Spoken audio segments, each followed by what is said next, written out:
if money is being debased, then you can't express your values as fully. You may have predicted that you would have been, sometime in the future I'll be able to do X thing and I'll be able to express my value in some way because I want to buy this thing that I want. All the money that you have right now is worth the most right now. So you have to spend it. And that's why people are also competing to gather that money quickly. All right, Bitstein, welcome to Bitcoin for Millennials. Thank you so much for having me. Yeah, thanks so much for coming on. I just shared with you, you have been one of the people on my journey to give me insights, point me to, other podcasts, articles, etc. And I just want to say again, like I'm grateful for that because I always think it's nice to hear that back, and you never know how far the stuff you do on the internet travels, right? So just wanted to share that. It's always humbling, and I'm always honored to have helped people learn. And it's so true that you never know who's listening. I've had some of the strangest people reach out to me before, and it's always it's fun, it's interesting, and it also one of the things I love most about it is it shows the sort of true global nature of Bitcoin, and that Exactly. Bitcoin really is for everyone, and these ideas are they're universally applicable, so anyway, thank you. Yeah, 100%. And I think that's a nice leeway into kind of like the where I wanted to start in this conversation. And I was thinking a nice place to start is with a question that lots of critics ask when talking about Bitcoin, and that is, what does Bitcoin produce or generate? Nothing. It is a worthless tulip, and it's a Ponzi scheme. So Bitcoin, what it is the best monetary technology ever produced. And to understand that, we need to understand that money itself is not something that generates some other good. Money is it's a special kind of good. So there's consumer goods and there's capital goods. Generally speaking, it's something that you actually you get so that you can consume it. Some food or entertainment or some kind of product of and then there's capital goods, which are goods that produce other goods. Money is neither of those. Money is a special good that we use specifically for trading for other goods. And so what Bitcoin, by virtue of being the greatest monetary technology ever, it best supplies what money is meant to supply, which is certainty in an uncertain future. So all of us have to deal with the fact that we don't know what's going to happen in the future. And because of that, we want to have some way of dealing with all of the potential weirdness that we have to deal with, whether it's good or bad, good opportunities or bad situations. You always want to be prepared to deal with everything, and Bitcoin offers that certainty because of the fact that it is an extremely reliable network that has all kinds of properties, from the classic divisibility, transportability, and so on and so forth. And we can get into the details of that. But basically what it actually offers is that certainty going into an uncertain future. Yeah. What I love about this is that eventually the point, or this, what Bitcoin is very simplistic, right? It's like there's a set of rules. Every 10 minutes we check if it still works as advertised, right? As rules. Enough nodes say yes, and then we just continue basically. But in the fiat money world, where this asset is like trying to compete, it's there's a lot of noise, right? There's a lot of like abstraction and all these things. So I feel like Bitcoin is so hard to understand because it's so simple in a world that's like not really or very hard to understand, right? Can you share with me, why is this constant and so important? Is it, well, as you said, like this this uncertain future, but isn't it also because what should serve as this constant is constantly changing, basically? So it's not acting as the constant Yeah, well, and that so people that's would one need. of the major that's certainly one of the major kind of uncertainties that Bitcoin relieves, is the fact that you don't have to worry about it being debased, because it has, you know, finite scarcity. Um, as far as, like, you know, the different ways that people kind of get confused, I don't think they think about money that way. It's, you know, to me, money seems pretty straightforward. You know, it's exactly that. It's a hedge against future uncertainty. But that itself takes a lot to unpack. And the way that people generally think about money tends to be just in what they're doing day to day. Is like money is the thing I get my groceries with. You Yeah. know, money is the thing I use to go buy stuff. And yes, that is true. That is literally what we use money for. But it doesn't peel back and ask the question, is like, what problem existed there that having money means we no longer have that problem? And it's things, you know, Yeah. the classic double coincidence of wants problem of, you know, that's the uncertainty of, will I have the thing that the other person wants? And will that person have the thing that I want, so that it magically matches up, that we can make a fair trade to all get what we want? That's a very difficult thing to do. This is why we don't live in a barter economy, because it simply doesn't scale. Even with two people, it can be very difficult, because you don't know if you have what you Yeah. want. And then when you have a bunch of people trying to all, you know, they have all kinds of different things that they need and want, it just doesn't work out. And so people start seeking out, you know, what is the good that I can expect other people to want? You know, if I just bring eggs to market, there's an uncertainty as to whether people want it. But if there's a good that I can expect everyone to want, then I have some level of certainty that whatever good I'm bringing to the market, someone's going to want it. And, you know, I have a higher chance of being able to get the thing that I'm looking for. So Bitcoin and money in general is like actually solving that problem, but people usually just think on it at the sort of surface level of, like, the act of the problem being solved, instead of what problem is being solved, if that makes sense. So Yes. I think Yeah. that's a big hang up for people, and it takes, you know, it takes some time and thinking to kind of like dig back and think through that. And so, despite the fact that the actual final answer for what is money is rather simple, it does take a lot to unpack, you know, what all of that is. I think specifically with some things. So you have a lot of gold bug types, people who want to, you know, return to a gold standard. They want to see gold reintroduced as money, because classically it was you know, is the harvest money, and it powered a lot of great economic development and so on and so forth. A lot of those people get hung up, I think, on sort of the some wrong properties of gold within their analyses. That is to say, they understand the scarcity, divisibility, fungibility, like all these kinds of great things about gold, but then they also get hung up by, and I'm specifically thinking in terms of the physicality. So I think they often mistake the physicality of gold versus the digital nature of Bitcoin as being an advantage, and one that for Bitcoin doesn't make any sense. But I would argue that that's actually a benefit to Bitcoin, because of the fact that it allows for types of transportability and storage and security and so on and so forth that the physicality of gold actually holds back. A great example Yeah. of this, two great examples. One, like I said, transportability. You can send it instantly online anywhere in the world.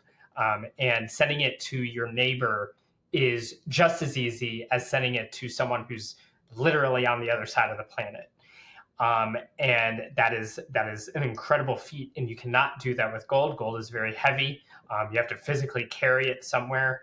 And then, you know, from the security aspect, the fact that you can, you know, with gold, if you're storing it, it all has to go just go in one big gold vault. And historically, if you're in a war and stuff like that, that's where you go first.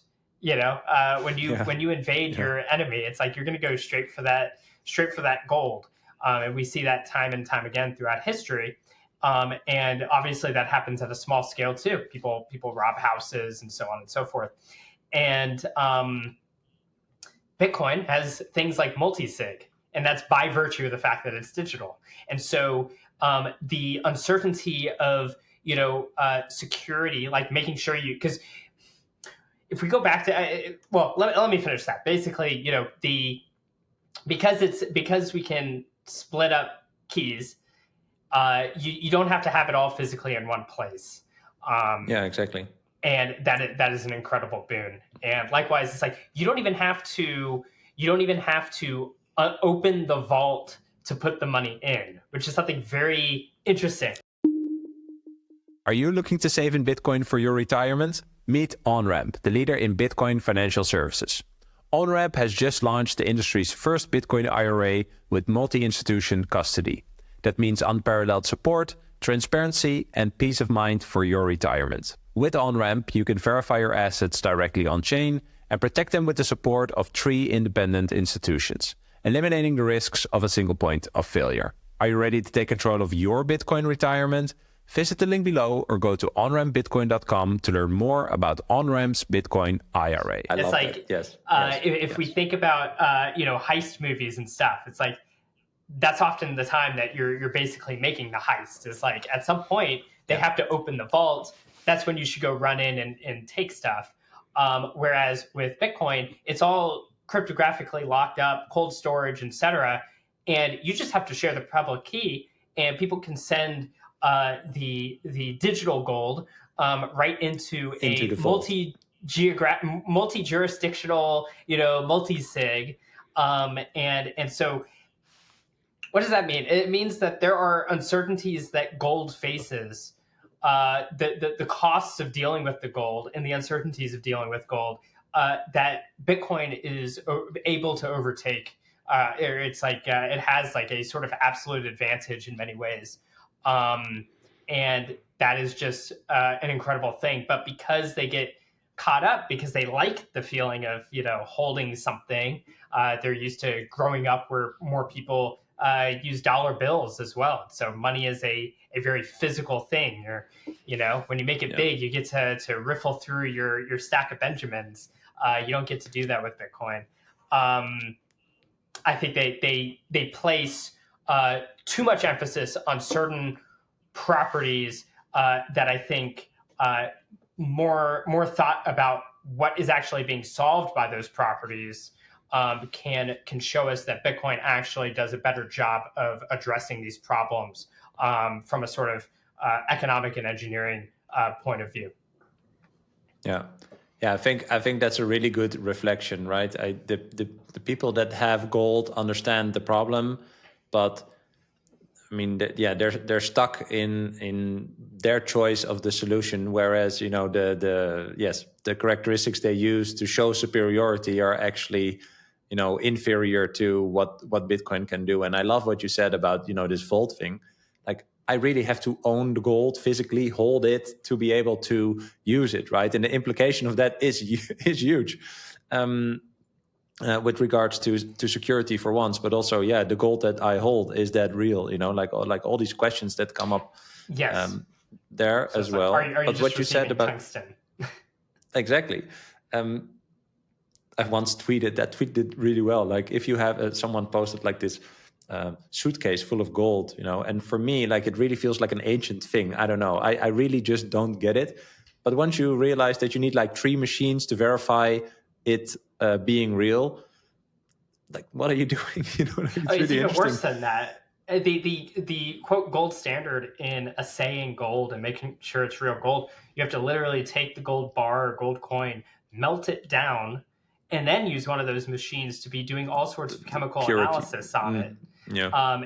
And then you have to restrike it into the coin or the bar in order to know that, this one is actually gold. And this is many reasons. Like I've seen before people criticize Bitcoin in reference to like you have things like the London. I'm blanking on the exact name, but basically the London Gold Exchange, and there's certain things around where people demand centralization and such, and so actually these are solving some real problems or whatever. But like, what's interesting about thinking from this perspective of uncertainties, some of the things that we've done in the past that we don't like as Bitcoiners, you can think of them as having solved a real problem, but in a very suboptimal way, which opened it up to various forms of regulatory capture. So when you realize that gold is that difficult to truly know it's gold, it actually makes sense to have various centralized mints. What those are doing is saying, they are able to produce a recognizable form of a coin or a bar so that you can trust it enough. It's like you can sort of offload the trust a bit and just assume that gold bar is fine because it has the right stamp on it, because otherwise it would just be too expensive. And things like that, they aren't like good in and of themselves. It's that you needed to do that because it was the only way to sort of quote scale metals usage. But when you have Bitcoin and anyone can run a node, suddenly that whole class of problem is completely gone because all of that is happening automatically under the hood. And so these things that we sort of took for granted, we just simply don't need them anymore. The same way that we don't need to hire people to sweep poop off the ground after our horse carriages because now we just have cars. Yeah, exactly. I think this is a good, like, I don't have anything against gold, like, I just don't get it. But what I think eventually people should see or realize that there is a superior alternative, right? Like gold is doing its job and it has its place in the world. But yeah, the properties of Bitcoin are just superior. And I love the vault example, by the way. I share that a lot, right? Like, so if you put a private key in a vault and you have the public key, you can send value into a vault in Switzerland, right? Or if I just take, a pen and a paper and I write letters and numbers that could represent $1 billion in value, right? Like that makes it tangible. Like you can put it in your pocket, but you can rip it up as well. Like it's just, that is in some way for some people, like pretty much the mind-blowing part as well. Like you can have it, now you don't, like just on a piece of paper. But yeah, this is, I think, part of the difficulty of understanding it. Again, it's better and more simple, right? Like, oh, how would you verify an asset like this, right? Compared to what people know, this is way simpler, quicker, etc. Yes. But yeah, I think gold is a narrative. It's a narrative, right? Like it's what you are talking about is a narrative, and I think that's. I want to talk about that later with the memes and stuff. But that is also what we are battling, right? So you don't pitch Bitcoin as being like, oh, it's superior. No, you need to explain people not only that the factual things why it's superior, but also take them along.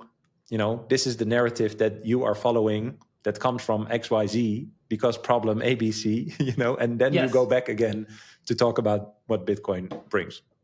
Yes, and I think this, some of that, we were talking about gold bugs in particular. I mean, that's one group of people who have their hesitations with Bitcoin, but I think the much bigger population of people who and quietly like larger pools of capital that are having trouble making sense of Bitcoin, are basically coming from a fiat mindset rather than a different hard money asset. And for those people, I think some of the same things apply. So I think, for instance, there is a lot of what's called chartalism in the fiat world, and this is basically the basic idea is that money is something that originates with the state rather than the marketplace. Whereas sort of the Austrian theory of money would argue that it arises from the market, basically as a natural process of people dealing with those uncertainties and so on and so forth. And so they have a natural inclination to find the good that works among them, much in the same way sort of language develops. But some of the things that but most people are not even walking around even thinking about that word chartalism. It's just sort of in the water in many ways. They're used to using money with dead presidents on them or some other sort of national emblem, and because of that, they associate because of the modern forms of currency, they heavily associate those monies with the nation states. And so it's like, oh, it originates with the nation state. And I think this shows, the same process. So, people having to stamp their own coins, like, the government or something might stamp coins as a way to kind of help with knowing whether gold is actually gold or silver is actually silver, et cetera, et cetera. That same process can be co-opted by basically monopolized forces. So it can turn into, the government monopolizing that process of running a mint so that only we can do it.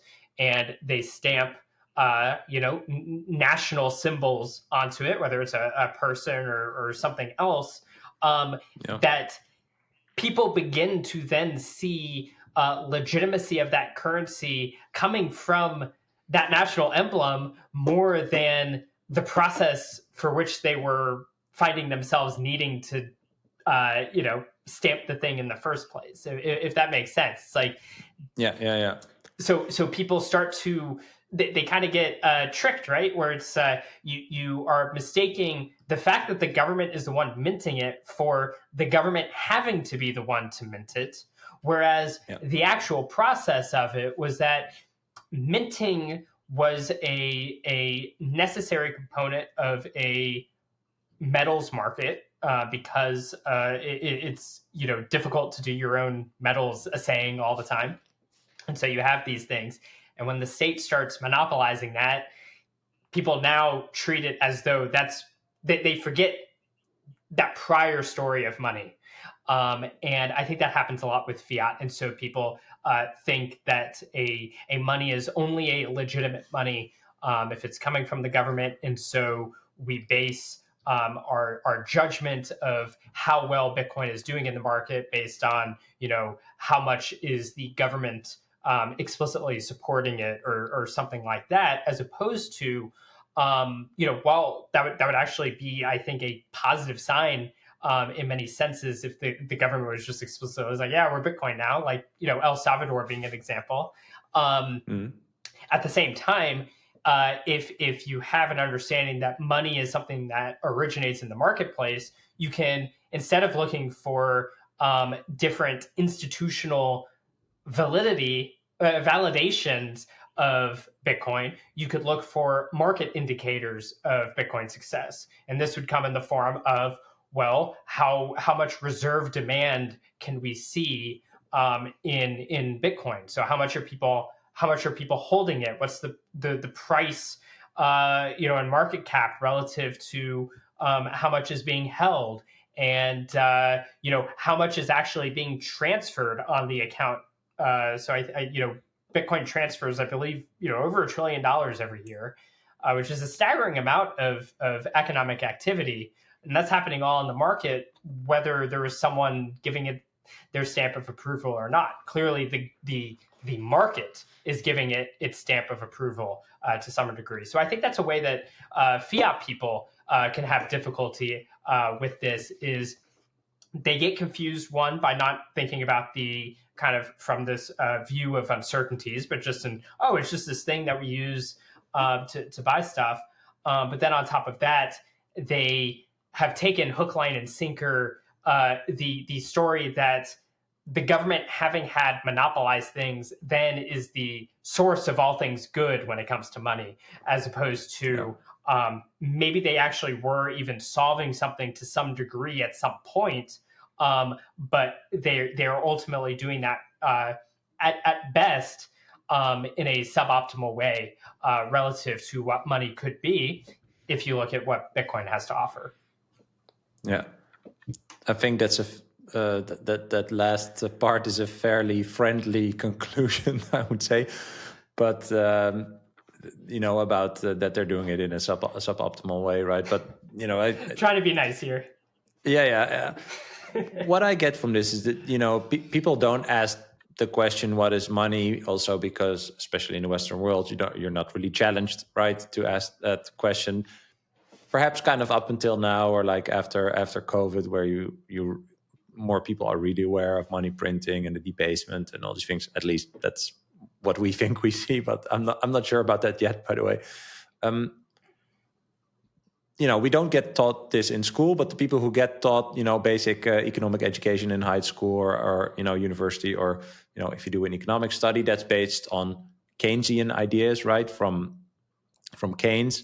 But there's this other school of economics, as you mentioned, Austrian school of economics. And I wanted to ask you what are the differences there, and also how did this Austrian school influence your thinking about Bitcoin? One thing I wanted to just add to that as a note, based on what you just said, I recently realized that the Keynesian model, or what they follow in the fiat money world, is kind of like we have a philosophy for money, and we set the rules for that. We, as the people in charge, the government. But because the philosophy is kind of flawed, they change the rules all the time. And if you have a philosophy about hard money, like the Austrian school has, right? You basically let that philosophy, or that idea for hard money, you let it out into the marketplace. Someone comes up with this rules-based money system, which is Bitcoin, that cannot be changed. And from that, the actual, how do you say, like the effect of that initial philosophy will show its way into that marketplace. And I recently just realized, for me, that's the biggest contradiction, right? It's either flawed philosophy and then flawed rules that just change all the time, right?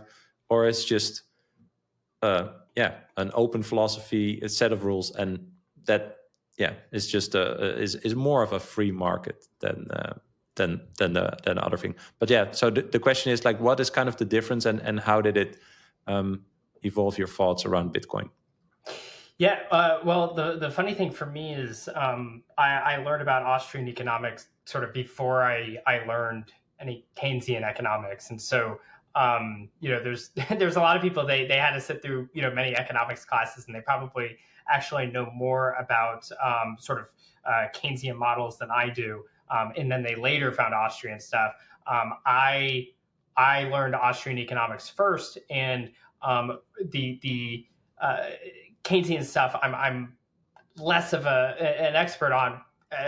More of a the arguments just simply never make sense. Like you said, it's just like it's flawed philosophically, and so it's just like, I agree, you're just talking crazy talk. And so Keynesian economics is something less to study because you're trying to get like an alternative view of economics, and more something you would study to understand what is going through the minds of the people trying to destroy your life through all kinds of government action and such. But I would say, like, a big difference is Keynesian economics is primarily kind of focused on a lot of economic aggregates, and so a lot of its modeling has to do with looking at aggregate demand and how these things affect employment and so on and so forth. And because of that, Keynesian economics and a Keynesian economic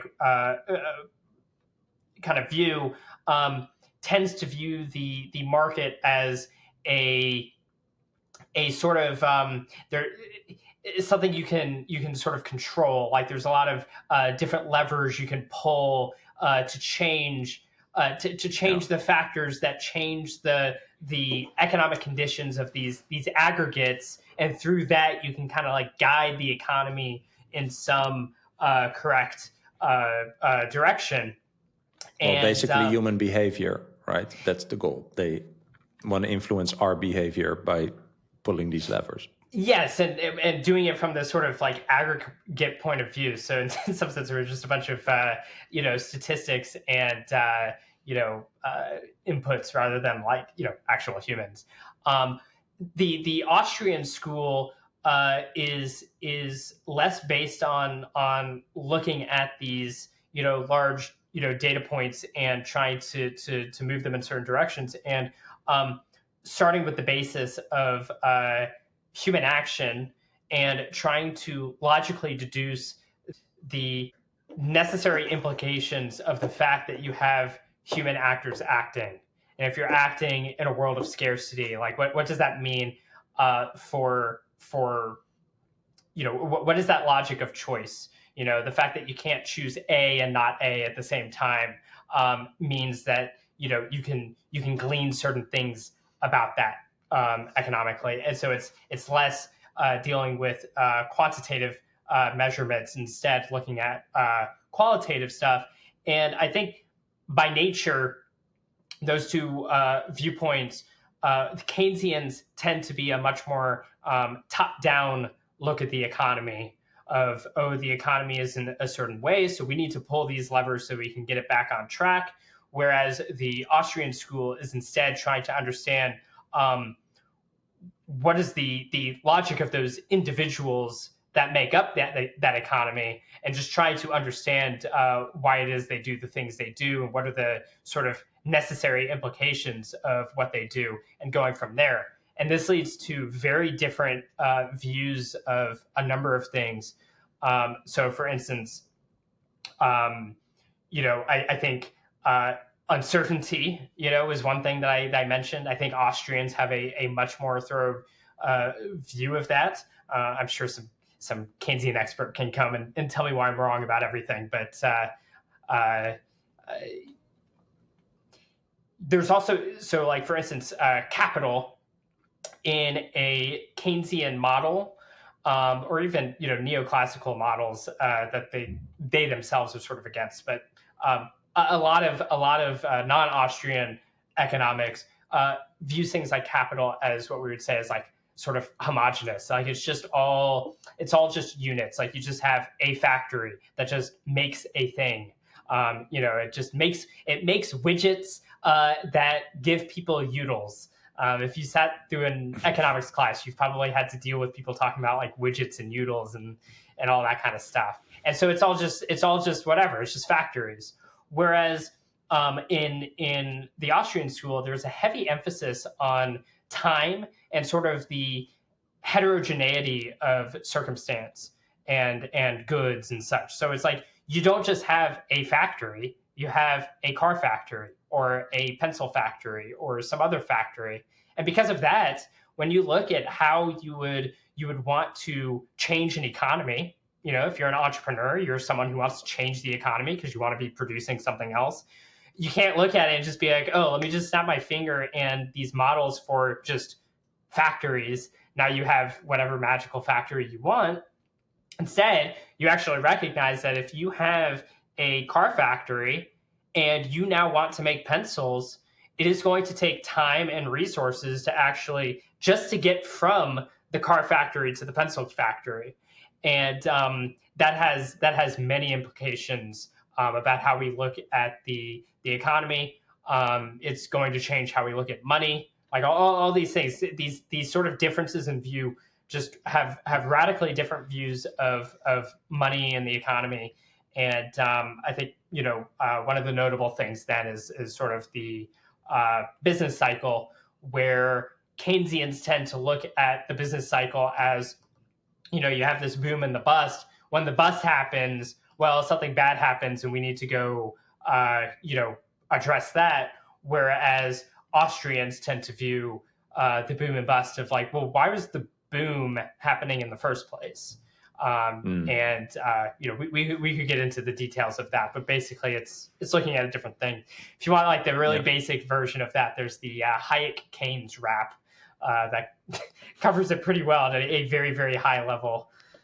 Nice. I will look that up. Yeah. So what I know from Austrian economics is it kind of also emphasizes on the psychological aspects of the economic behavior. Right. I had a recording with Seb Bunny, and we talked about money, and it was really interesting. He said money is like a tool to express value. I thought it was that was like an interesting thought, right? Like what I spend my economic energy on is a kind of an expression of my taste, Yes. needs, wants, interest, whatever. But yeah, these psychological aspects of this economic behavior, how does Bitcoin then fit into this with the characteristics that it has in this also like Austrian model? Why does it align with that? Well, so yeah, I'd agree. So Austrian focuses on sort of things like subjective value, which mean that a given good is not going to have the same value in a different place and time. There's the classic: if you're in the middle of a desert, a bottle of water is going to have a lot more value than if you are just in a city or something. And then there's also marginal, the marginal value and marginalism, which is looking at economic action at the margin. So each sort of individual action. I like the idea about the uncertainty in the future, right? That you alluded to earlier. As the future is uncertain for everyone. So if I take risk right now with my job or my venture, and I gather this economic, energy that is represented with the money that we use in a Keynesian money system, that money is debased, right? On purpose. With 2%, or in reality it's all way more, right? But so and also, as you said before, I think correctly, the fact that money is debased into the future makes your future like double uncertain. There's now like two factors that make your future uncertain. And if you have a hard money that is not debased, one Bitcoin now is one Bitcoin in 10 years, that actually reduces the uncertainty of the future in some way, because you have a tool that you can bring towards the future. Yeah, I guess what I would say there is that that sort of subjectivity and so on, and that need to express value in some way, that is an inherent part of being human. You can't not act without all of that stuff being implied by the fact that you are making any choices in the first place. Like I said, if you're choosing A instead of not A, which if there's a Rush line of like, if you choose not to decide, you still have made a choice. It's like you can't not be acting. And when you make that choice, you are choosing one thing over another, which is necessarily meaning you prefer something to something else. And so you are expressing a value judgment in some way through that act. And this is the basis of literally all of economic action and economic choice. And thus, it's at the basis of all of our lives. Everything we do to go through this world is caught up in that. And it's a wonderful and beautiful thing. But not every money is going to give you the same ability to express that value. So if you, like you said, you're pointing at money being debased.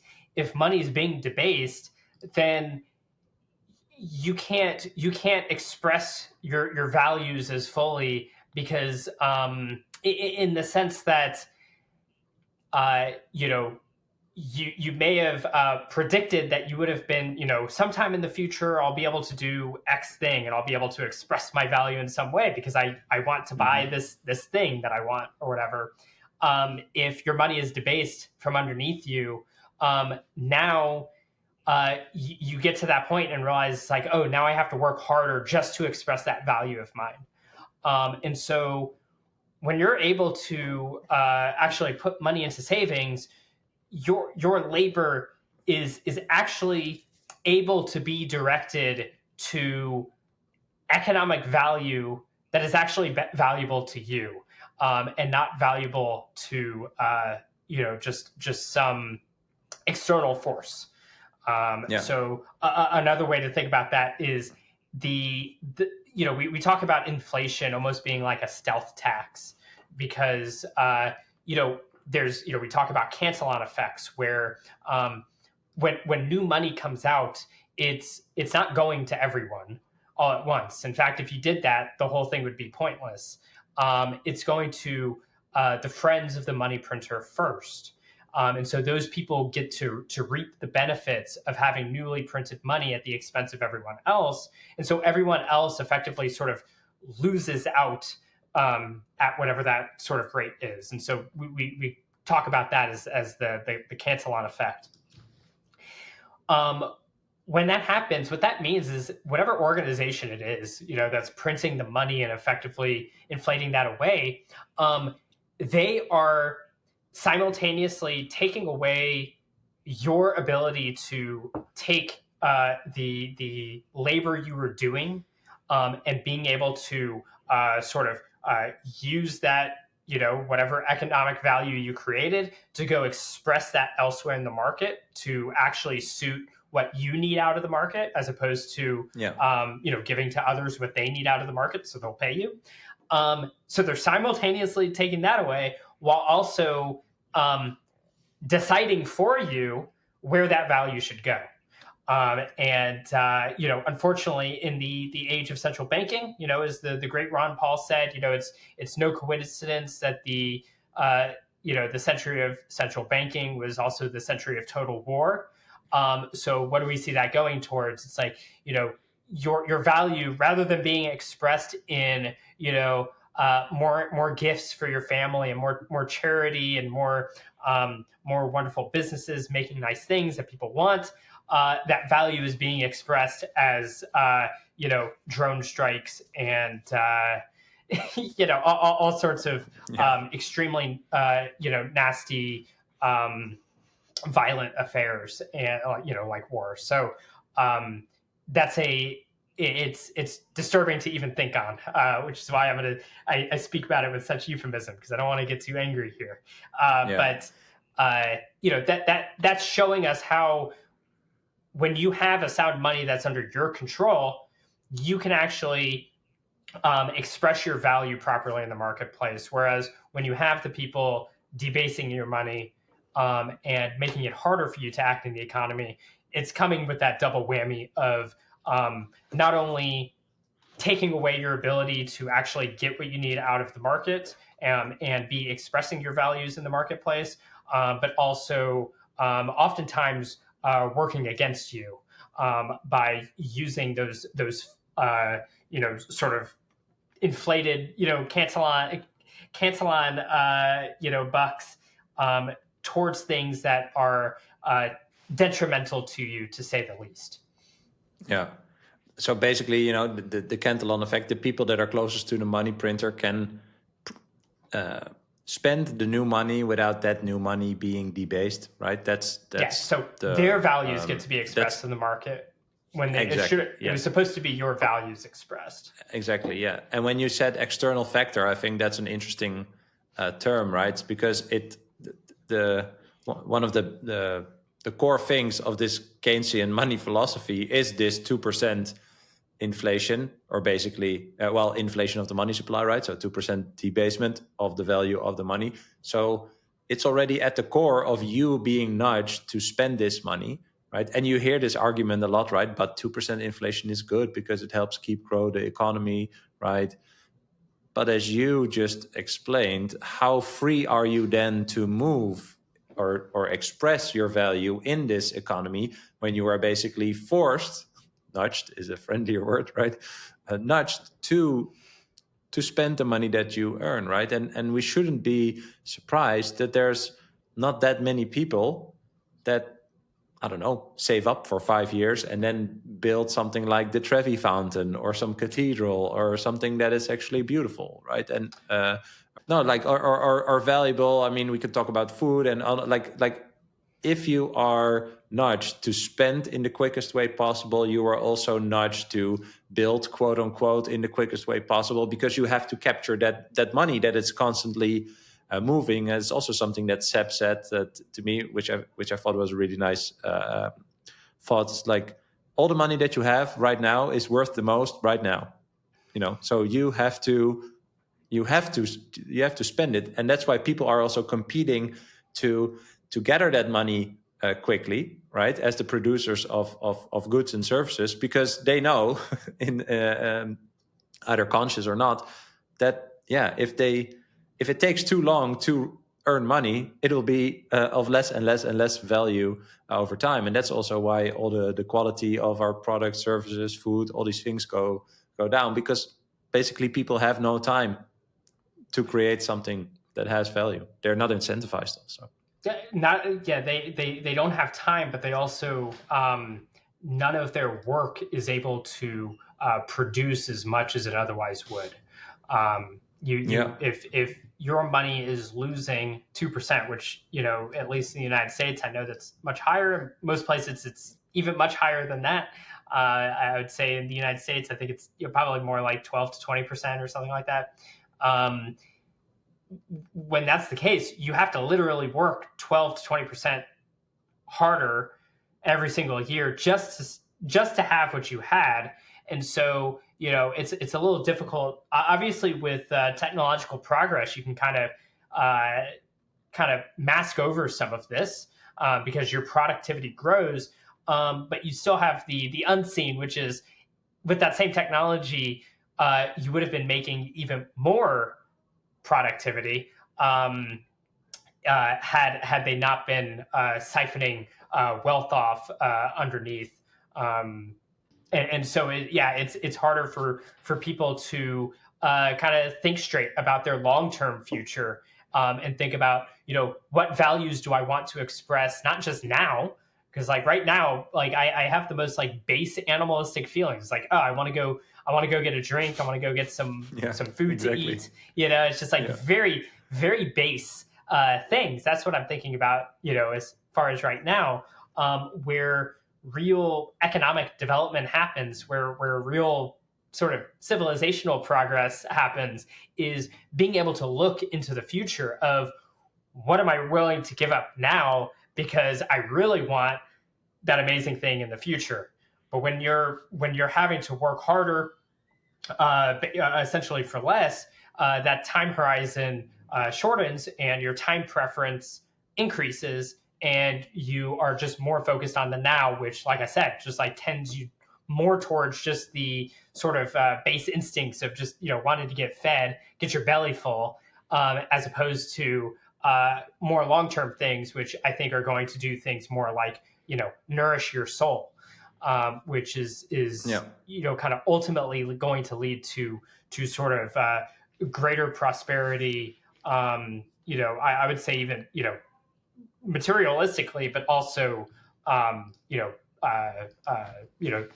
in many senses spiritually as well, because you have that freedom to contemplate and think about, what is good in life, and have the proper things for that.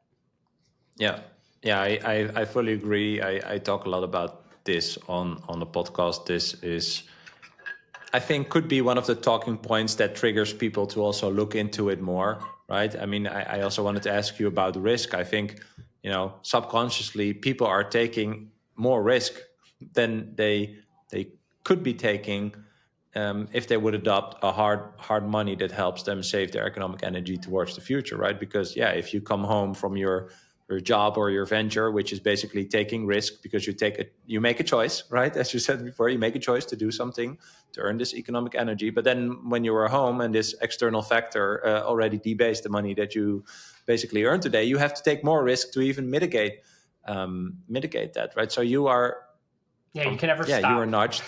Exactly. You have to live you have to get into a Sigma grind set, and you gotta hustle. Exactly. You need 10 side projects, and if you're not making millions of dollars right now online, you're losing. But if Bitcoin is this hardest money to ever exist, and the best way to preserve and store your economic energy, right? Why is it still classified or viewed as this like risk on, risk off asset by, you know, people who talk about this stuff? Like, in my honest opinion, this is the lowest risk asset you can own, you know? So where does this dichotomy come from? So I think this is another funny one for me because, you know, just in the same way that it's like I learned Austrian economics before I learned Keynesian economics, it's like I became a Bitcoiner before I ever had like a real interest in finance. So, you know, things like, you know, stock markets, bonds, you know, stocks, bonds, you know, all these sorts of, you know, real estate, all these sorts of things. I was coming into that already into Bitcoin. And so it wasn't coming from the perspective of Bitcoin having the burden of proof, needing to prove itself why you should go buy some Bitcoin. It was, okay, well, I have Bitcoin. Like, why is it that I should buy this stock?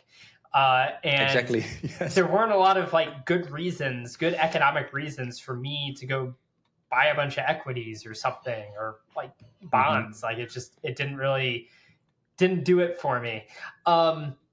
So I think a lot of that talk is, I mean, my gut feeling, just as someone who's from the outside on this, you know, just coming in as a sort of natural Bitcoiner, a native Bitcoiner, I think those people are just caught in the you know, fiat mindset of how to think about these assets. So it's like, you know, they're thinking about even just like the concept of risk and stuff from a sort of fiat mentality of the playing the fiat game and trying to win with a fiat scoreboard. Whereas I don't have that same fiat scoreboard, and so to me, risk has just natively has more to do with do I have a chance of ending up with fewer amount of Satoshis in my stack? And if that's the case, it's like, well, I don't know. That sounds risky. I don't know. That to me as a risk-on event is a chance to lose your Satoshis. So I come at it from just like this native Bitcoiner perspective. And to me, the burden of proof on that is on them to tell me, like, you know, why that's kind of incorrect, and hopefully from a Bitcoin perspective. But I think they are playing the fiat game. And so even insofar as there are various risks that we could talk about with owning Bitcoin, of the risks of losing your keys, the risks of if you're using a custodian, the risks of using a custodian, the risks of your Lightning hot wallet getting hacked, or the risk of a bug being introduced to the Bitcoin code base, and so on and so forth. We can talk. All of these are real risks, but when they're talking about it, they're not. They're just not. They're not. They're thinking about it from the fiat perspective of. Exactly. Yeah. And yeah, I don't know. It's just it's not my way of thinking about it. No, I love that. I mean, I didn't know what you were going to answer. I look at it in the same way as you look at it, because I never understood stocks. I've never been into stocks and all this other stuff. Like it in some way didn't make sense to me. Now I have the same as you. You know, my hurdle rate is pretty high. You know, to move to something else. I'm not even doing that because, yeah, exactly as you said. Like what is the point in it?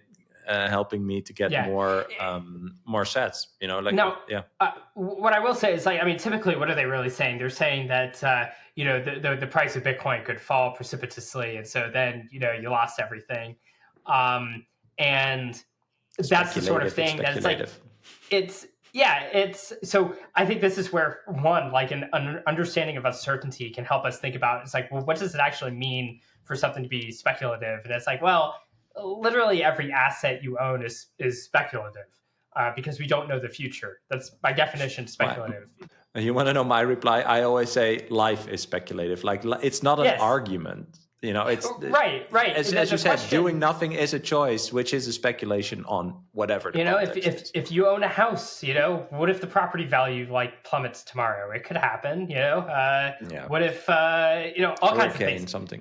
Yeah, I mean and we see that going on in the United States right now, and it's it's extremely tragic. It's very painful to watch. When people say that, when I think about it's speculative, what I think is not this asset is more speculative than this. It's like, well, they're all speculative. The question is the question is like, which one should we speculate on? So it's like you're in some way you're asking the wrong question. It's like, by what basis do we determine how to speculate on something? And for me, when I'm thinking about the nature of money, I go about these things from a very qualitative kind of fundamentals point of view. Others are going to have different ways of looking at that, but I come at it from that. And when I look at Bitcoin, it's able to solve the problems of money better than anything else. When we look empirically in the market, it follows a sort of kind of clear, broadly exponential trend in the market, which I think makes sense based on the nature of a network good like money, and its scarcity and all of that. And when I look at those trends, I ask the question not of like, when is it going to fall, but just simply, can we expect it to continue as it would? Like, I think they're so used to what goes up must come down, that they forget that money is kind of the thing that just doesn't come down, because everyone wants it. It's the one most liquid good. And those people, once again, it's like what I would encourage them to do is instead think about is like, what are the fundamental problems that Bitcoin are solving? Because the people that say that are often the ones who also, are the ones saying it's like, it's a Ponzi scheme. It's, tulips. Yes. It's, whatever. Yeah. So I would encourage those people to think about, why is it that people speculate on Bitcoin? And why is it that despite these, what you think of as speculative bubbles around Bitcoin, certainly hype cycles, why does it still continue to grow? And I would say that, like, as you explore those questions, you are likely to find similar answers to me. In which case, it's just, when you look at the market, it's like, well, why would I buy anything else? In fact, once you start to look at it that way, everything else does seem like a risk-on asset, in the sense that if I go buy a chair, I'm going to be losing sats. And if I go buy stocks or bonds or whatever, I'm also going to be losing sats relative to what I would have had if I just held sats and continued to sort of save in sats. Yeah.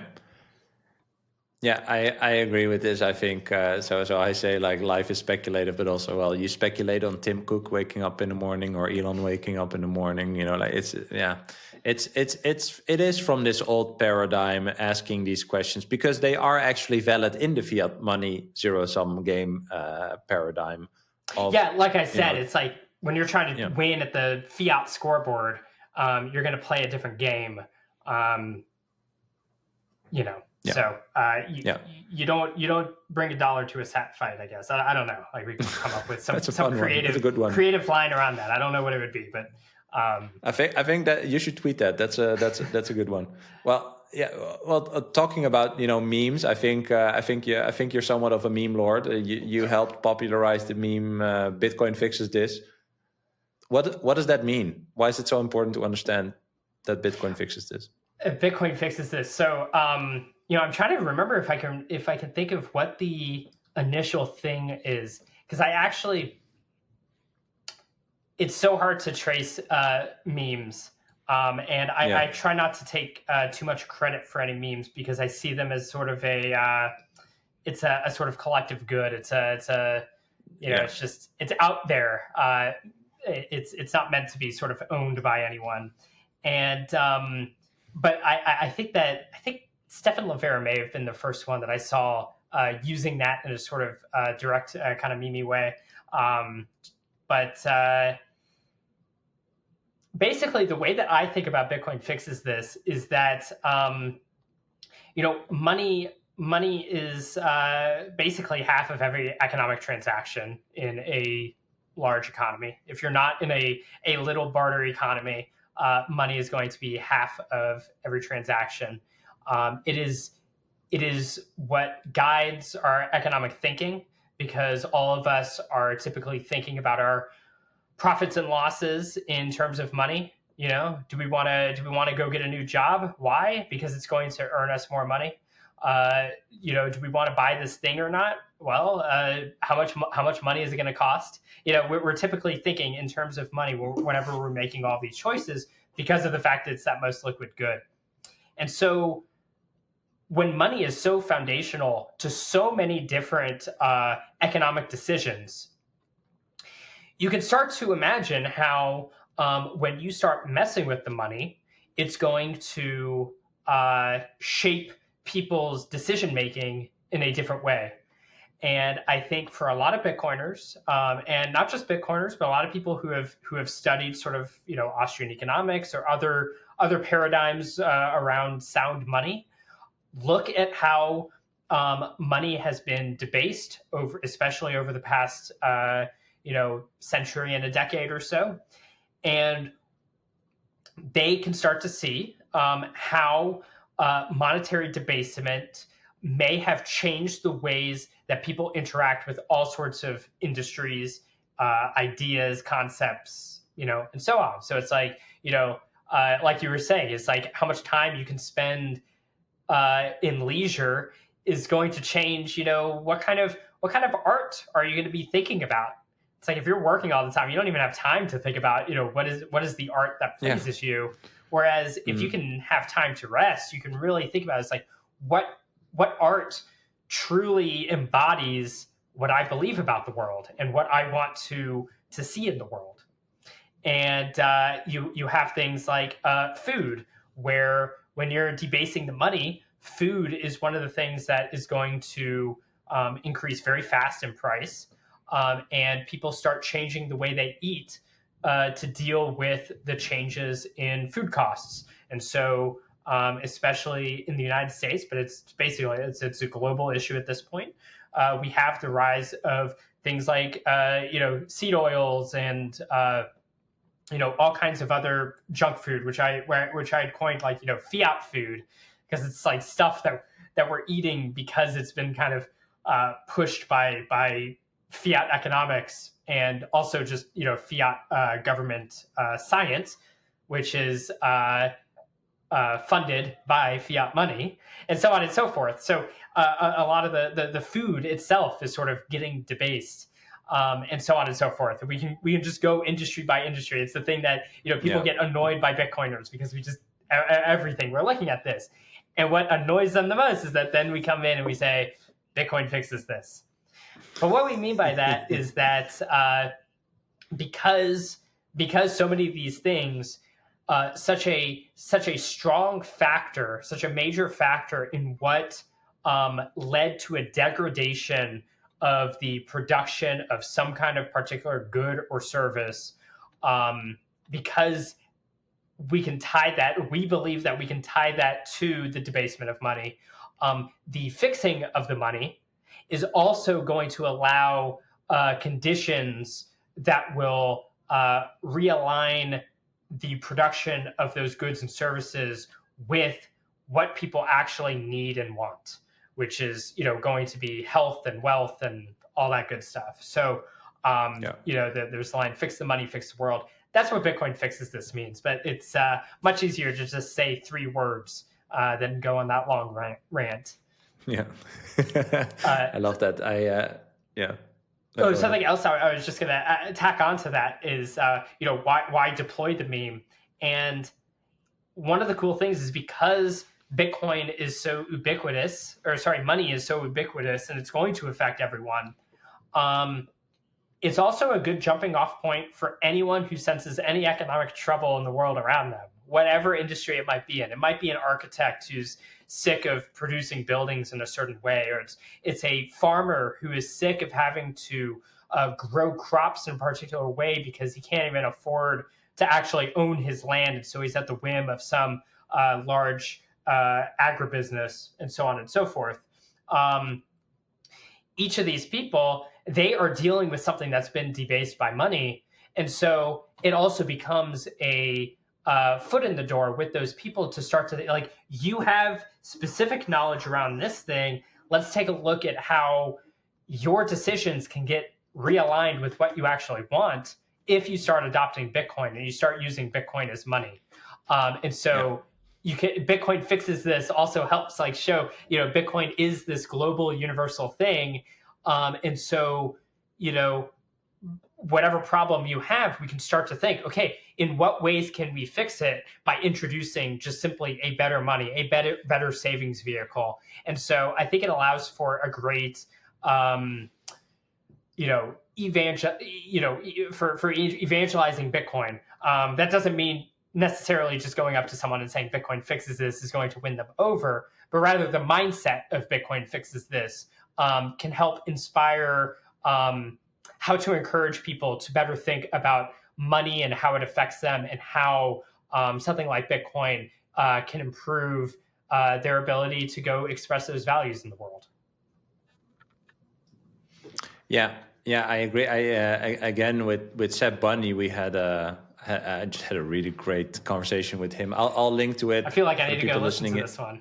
Yeah. I'll link to it in the description and at the end. But yeah, you should listen to that, because Bitcoin fixes this is the answer to, or like kind of the conclusion of everything is downstream from the money. That's what I talked about with Seb a lot, right? And I think we touched upon that in the beginning. Why is that? Because the quality of the money creates the incentives for you to act in this economic marketplace and transfer value with other people. And I also always say to other people, like, if they're activists or complaining about stuff, like, think about anything that you would want to fix in the world, and if you go deep enough, you realize that it is because the money is broken and incentives are broken, and that people are acting in a certain way. Like last week, I had a discussion about there's like a steel factory in my country that's like on the water, and they got caught like dumping,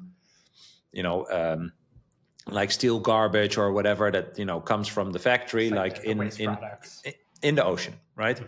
But think about that. Like there's this boat with this waste on there. There's a crew on there. There's a captain on there, right? And they get this, it's their day job, and they have a family and all these things. And, they get the assignment like, okay, you go to these coordinates in the ocean, then you dump whatever your load is, right? Maybe they don't even know about the load or whatever, So the captain just chugs along. He gets to the GPS point. He just presses a button, the thing opens, dumps in the ocean, etc. Like people are not consciously doing this, but in the line of incentives / instructions that are eventually created for them to do their job, it is eventually the money, the quality of the money, that makes them do that. And it's not that the guy who pushes the button and the waste goes out of the boat that he thinks about this, right? But the people that are activists around a topic like this, they focus on those people that are doing it. But they have to zoom out like 2-3 layers. Why was it that was the right choice? Or exactly. Seemingly the right choice from their perspective, I mean. And a lot of people who get annoyed by Bitcoin fixes this, they sort of mistake it for meaning that on the very first order, just fixing Bitcoin just magically fixes some thing in the world. Yeah, exactly. Whereas what we're really typically saying is that Bitcoin, or like fixing the money, has an nth order effect of fixing all of the incentives from the source of economic decision making all the way down these structures of production, finally to this guy who's stuck with steel waste deciding what to do. Maybe steel would be produced in a completely different way if up the chain money was a different way. I don't know. I'm not trying to like plan ahead what these worlds are supposed to look like. I'm simply saying that somewhere down the line, the quality of the money is having a disproportionate effect on why people make the choices that they make. Exactly. And Yes. Yeah. yeah, Yeah, well, we came across that, right? Like if you are incentivized to spend it as quickly as possible and other people are incentivized to earn it as quickly as possible, the decisions that are made are of, low quality. But if you are incentivized to really consider if you should spend, the hardest money ever to exist in the existence of people, then you will, if you have 5 options in front of you, you will be, you're gonna make some strong scrutinizing each demands. option. Yeah. Right? Yeah. Yes. That's kind of what I think. Yeah. So how we use these memes. The memes are kind of a tool, I would say. I think everyone listening should follow you. Then they will figure out. Then they will know what I'm talking about. How does like this narrative of Bitcoin fit into or challenge kind of like the current narratives, that we kind of mentioned before around money, wealth, technology? I think we touched upon it a little bit, but this is kind of the battle that we're in, right? We are trying to dismantle a narrative that people have been told, whether it's about gold, whether it's about money, whether it's about wealth, all these things that we kind of touched upon. Like how do we fit Bitcoin's narrative into that? Well, I think you're right that there is basically a battle of narratives. This is something I think it's Balaji who kind of defined the great debate of the 21st century as sort of Bitcoin versus MMT, modern monetary theory. So just think of that as just like hyper fiat. Orange versus green, right? Yeah, exactly. So it really is sort of this narrative battle, and I mean, when I speak of memes, I don't simply mean just funny tweets or something, little sayings. Those are examples of memes, but they're not the concept of memes themselves. Like memes as a whole, I think of it as really just a cheeky way of saying rhetoric. It's the art of persuasion and rhetoric, of trying to communicate to others in a way that they will come to see things as you see them. That kind of battle is going to have many fronts. You're going to have people who are kind of shock troops, going in and just saying crazy things. You have other people who are going to be educators and so on and so forth. And so there's not like one sort of mimetic strategy. It's a big division of labor to deal with different aspects of helping people see money in a different way. But I do think it's important to understand what it is people are arguing, and like try to identify where the errors are, and that can kind of help you inform. It can help inform you what kind of like rhetoric and dialectic of actual like arguments. We shouldn't only exist in a world of rhetoric. People should go check out my my meme talk from 2019 if they want to know kind of my views on rhetoric and dialectic and stuff like that. But I basically say that people who are showing good faith, you should be engaged more in something like dialectic, which is just proper argumentation and sharing of ideas and stuff like that. But people who are acting in bad faith are typically going to be on the receiving end of more mocking rhetoric, more sort of trollish rhetoric, and so on and so forth. But I also did argue that all of these should always, as best to our ability, be grounded in truth. We don't want to be going out into the world and lying about things. Now, we could be wrong about things, but we shouldn't be lying about them. And some people, they just have good faith questions about Bitcoin, and it's because they have certain errors. And for those people, you just have to sit down and kind of work through it. Then when you have journalists who are mouthpieces for the Fiat regime writing articles that say that actually the reason prices are higher are because of like Beyonce concert tickets or something like that. I forget what they were. At one point it was Beyonce, at another point it was Taylor Swift. You know, it's always it's something like that causing like changes in global economic factors. You see, when those people are writing things like that, they should be probably just pointed at and laughed at. And it's a good time to just kind of point out the obvious facts of like, well, what are the actual things going on when you have politicians saying that it's the greedy corporations that magically made the prices go up, and those politicians are also basically threatening to increase taxes that are only going to put a bigger burden on both the consumers trying to buy things and the entrepreneurs who are trying to get goods to people. Somehow everyone magically became greedy now as opposed to before. But in any case, like those people also, deserve a little bit more of a probably a combative rhetoric because they're typically not acting in good faith. But yeah, I see it as just like a big division of labor of different things, and there isn't one answer, and it's up to all of us to kind of know who are we talking with, what are their hangups, what are their dispositions, are they acting in good faith or bad faith, and it's kind of up to each of us to be able to make good judgment on that and try to do the best job possible communicating for whatever situation that is. Yeah. So what's a spiky point of view on Bitcoin that not many people share with you?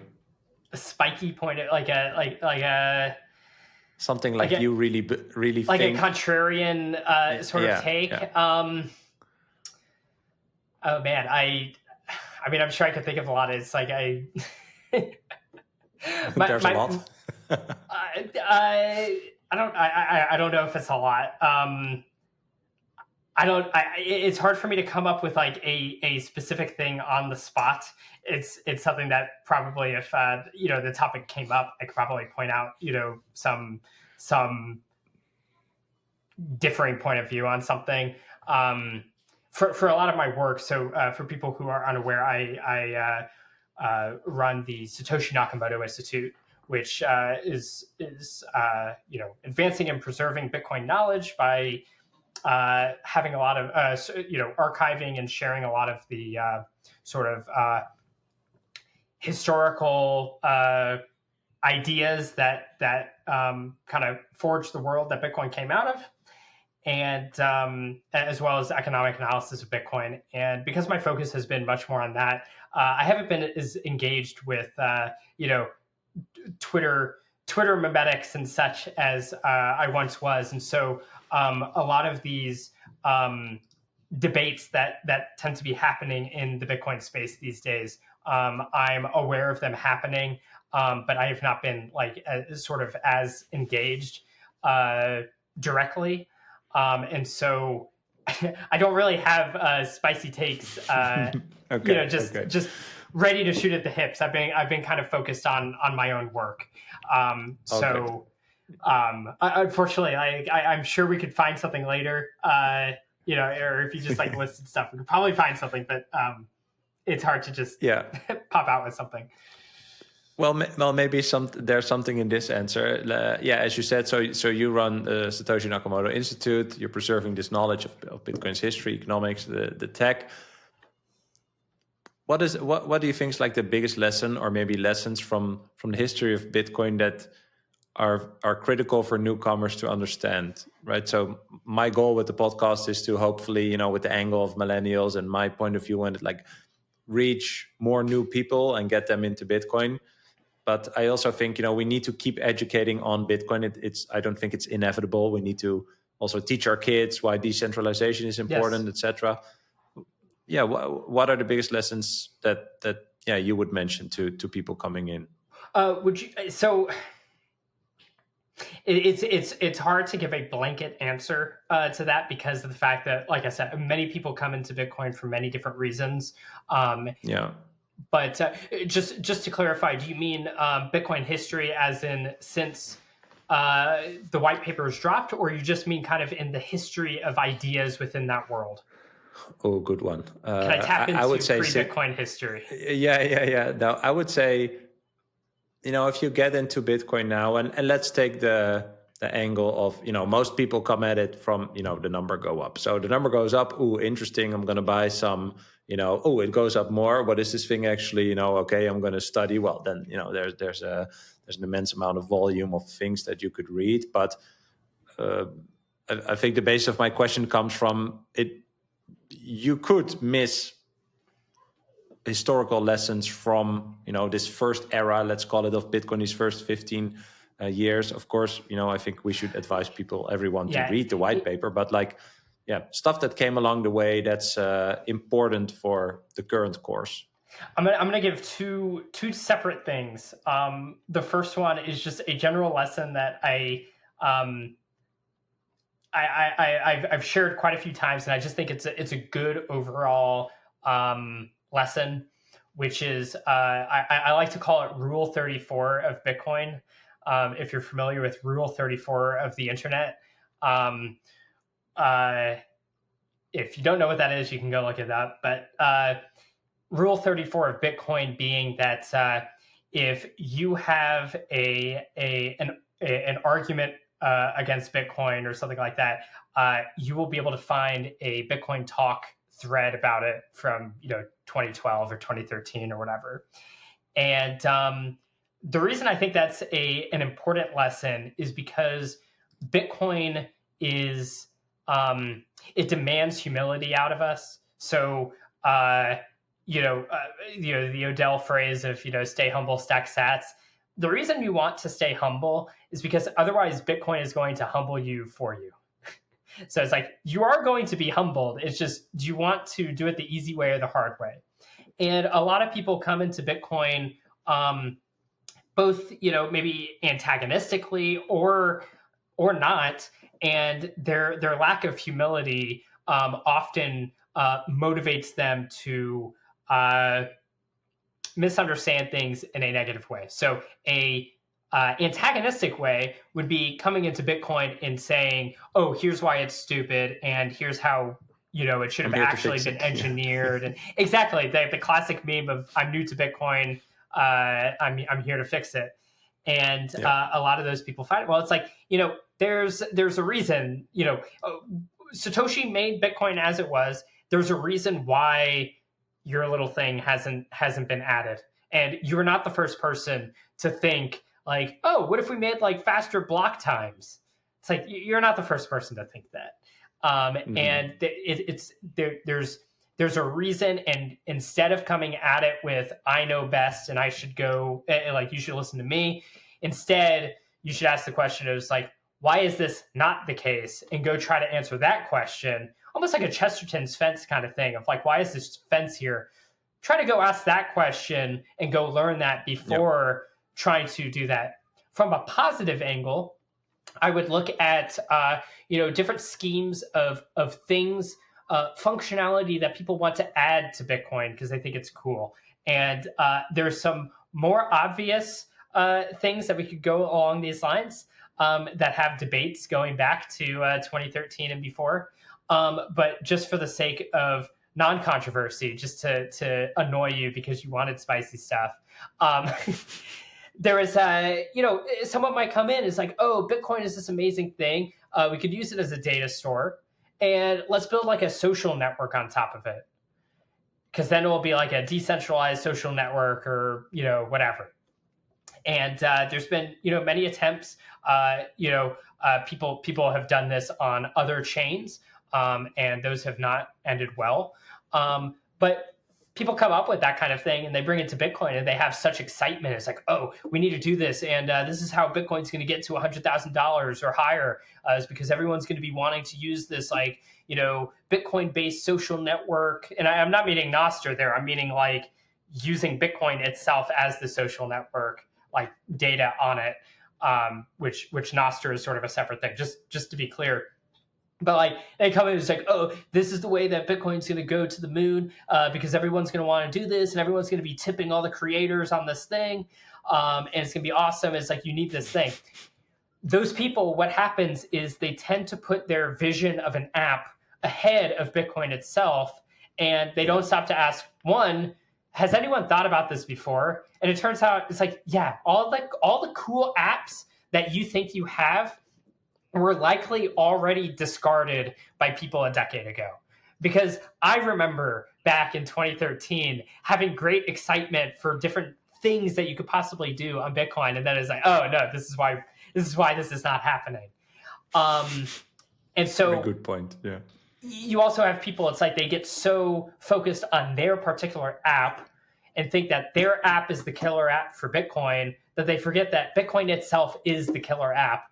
And so when push comes to shove and their app is rejected by the market or not brought into Bitcoin in the way that they want or whatever, they view that as a failure of Bitcoin rather than just an entrepreneurial loss of like you had an idea and it didn't work out. And so that lack of humility puts their idea above Bitcoin itself. And I think that's generally just a bad practice. You should bet on Bitcoin and conform yourself around that rather than the other way around. So I think that is a very important lesson for anyone coming into Bitcoin is try to ask the question is like, why are things the way they are rather than why aren't things the way I want them to be?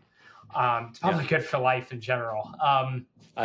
Well, you can take that broader than you can take that broader and that encapsulates, I think, what we talked about for the past 90 minutes, right? If Bitcoin is the killer app, money is the killer app. Okay, why should that thing exist? Dive into that more. I mean, I was already into Bitcoin 4 years when I discovered Ethereum and the ICOs and the NFTs, and I did all that stuff too, all just to get back to Bitcoin and realize that yes, money is the killer app, and just the depth and breadth, I would say, of fixing that as a killer app is already stimulating in an intellectual way, for the coming years, I would say, right? And that is, I think, the humility also. Yeah. Here's a spicy take, I think, to some degree that kind of goes along with this too, which is a lot of the things that people are excited about of something you can add to Bitcoin to help it scale. I think Bitcoin would be just fine without it, whatever it might be. And what I mean by that is that I think people should think about what we already have. I've brought this one up a lot, but there's an old kind of Jewish song around Passover called Dayenu, and the word Dayenu means it would have been enough. And it's basically, when Jews are singing that, they're basically saying, God could have just let us out of Egypt. It would have been enough. But he also, did this and this. He gives us manna from heaven or whatever. And that would have been enough. But that, and just like continue to go on is like, it would have been enough, but we got even more. And when I look at a lot of things in Bitcoin, I see Bitcoin as it is. And I think Dayenu, it's like that alone would have been enough to give us a global sound money that would just change the foundations of civilization for the better. And any additional thing that does happen to get into Bitcoin, which there are many to be excited about, everything from Lightning and so on. Like these are things that I very much excited about and grateful that they exist. But I view those as like, well, it would have been enough. Oh, but we also have Lightning. Wow. Well, that also would have been enough. But we also get things like Taproot and so on and so forth. And I think that attitude of just waiting for the whole world to actually fully appreciate what we have before assuming something else is truly needed in order to get Bitcoin to its ultimate conclusion. Multi-sig, we mentioned that earlier. That was in Bitcoin from day one. And yet it took basically almost a decade for there to finally be a UX around it where people felt comfortable really using it sort of at scale, so to speak, where there's a common institutional practice. So just the fact that something as simple as multi-sig took that long to embed itself in the economy makes me think that a lot of the other sort of primitives of Bitcoin that we're working with as money are going to take maybe even longer to really, seep in to like the full scale of the entire global economy. And so perhaps the things that people are quick to think are absolutely necessary for some kind of form of Bitcoin scaling, they might have, in my opinion, and this is not calling any particular thing out, it's just sort of a general observation. Some are going to be different from others, but some of those sorts of feelings of needing X to scale might have too narrow of a vision of what it means for Bitcoin to successfully scale, such that it might not be the case that we actually need that thing in particular to scale more than what we already have, and so on and so forth. If you have time, I'm happy to share my more historical lesson as well, but I'm also happy to stop boring. Well, no, I love it. I was looking at the time. I wanted to wrap up with two short questions. Perhaps we could do a part 2 at some time, but I wanted to conclude to what you said. That is also the humbleness, in a sense, that once you see Bitcoin, see as in, again, all the stuff I think we talked about, it doesn't mean it's there. Right. And just because you see it and it's not there doesn't mean you should start adding stuff to it so it gets faster to that point. No, it means you need to stay humble, stack the sats, take the low time preference and help Bitcoin move towards that phase that you already see. Right. And I think the fact that people see it, but that Bitcoin is not there yet, makes them motivated to try to add on all this stuff, whereas as you said, just don't do that. This is just the thing. This is the killer app. Just point your energy towards telling more people that this is the killer app. You don't have to build all the other stuff, and that also requires some sort of humbleness, right? Yes, I think it was Saint Augustine that said, humility is the foundation of all other virtues, and I think the way that we could apply this here is that having that sort of humility towards Bitcoin is going to allow you to step back and think more critically about Bitcoin, about yourself and your own view of Bitcoin, and so on and so forth, so that the best ideas can actually come through. Because as humble as we might be, new ideas do come along. Taproot, SegWit, these things did not exist at the beginning of Bitcoin. They came later. And there's many things like it that came later. And we all view those as wonderful things. So someone did have to come up with new ideas, and that is a good thing. New ideas are a wonderful thing. But we should have that. We should probably try to have it guided by humility, so that we know that we're not, like we said, like we're not putting like our ideas ahead of the thing itself. Yep, I agree. All right, last 2 short questions to wrap it up. What makes you most excited about the next decade for Bitcoin? Going along with the last answer, I think starting around 2020, I think especially like the entrance of Saylor, I think was a good indicator of this. But just broadly speaking, since then, there has been such a massive shift in the way that people look at Bitcoin.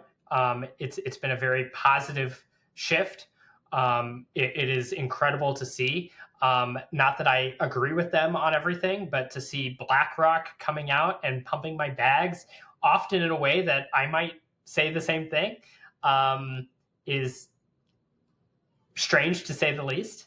But it just goes to show you how much the vibe shift has happened. And so with that in mind, now that like a lot of people have woken up to the problems of inflation, the problems of banking on being able to freeze people's accounts and all that kind of deplatforming stuff that many people have kind of had their eyes open to. Because of that, what I'm really excited about is to see over the next 10 years, how do we even without, if we didn't change anything, how does just the fact that people can now look at Bitcoin in a positive light mean that Bitcoin is going to start subsuming the entire economy just because people have a better view of it and have a more openness to take a look at it. So I think there's a lot of exciting technical stuff happening, but I'm really excited to see how just the full extent of the fact that this vibe shift has happened, just seeing that to its full fruition. Love that. All right, last question, and I ask everyone the same question, which is, what is a core belief that you will never let go? A core belief that I will never let go. Well, since it's a Bitcoin podcast, I'll say 21 million is non-negotiable. Awesome, man. Well, thanks so much for your time. This was a great long conversation. I will link to your social profile, Nakamoto Institute, so people can follow you and check that out. And yeah, man, I want to thank you again. Really appreciate your time and enjoyed this conversation. Yeah, thank you so much for having me. It was a pleasure. I hope you enjoyed this episode. If you did, you can click here to find more just like it, and click here to find all Bitcoin for Millennials podcast episodes. Also, please like this video if you want to help shine a light on the message of Bitcoin, and subscribe to my channel to stay connected. I hope to see you for our next episode. Bye.